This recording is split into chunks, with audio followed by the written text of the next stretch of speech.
Natagpuan naman ang bangkay ng isang lalaki sa basurahan sa Cabugao, Ilocos Sur. Tutukan sa ulat ni Ivy Hernando.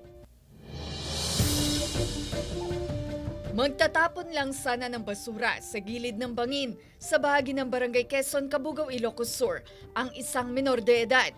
Nang makita ang naaagnas ng bangkay, agad ipinaalam sa kanyang ama at tumawag ng pulis. Sa paunang investigasyon, kinilala ang bangkay na si Crispin Serna, 63 anyos, at residente ng Barangay Kaelayan ng nasabing bayan na ayon sa pulisya ay 4 na araw nang nawawala. Positibo siyang kinilala ng kanyang kapatid base sa kanyang suot na damit. Sa pagsusuri ng soko, may sugat sa leeg at dibdib ang biktima. Yung pinagtapunan doon ay walang bakas ng mga dugo.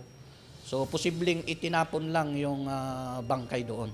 Iniimbestigahan ng pulisya kung ano ang motibo at kung sino ang responsable sa krimen. Ayon sa pulisya, palaisipan din daw sa kaanak kung ano ang dahilan sa pagpaslang sa biktima. Winong-workout natin, pinaiimbestigan natin ng maigi kung sino yung last person na nakasama nitong biktima.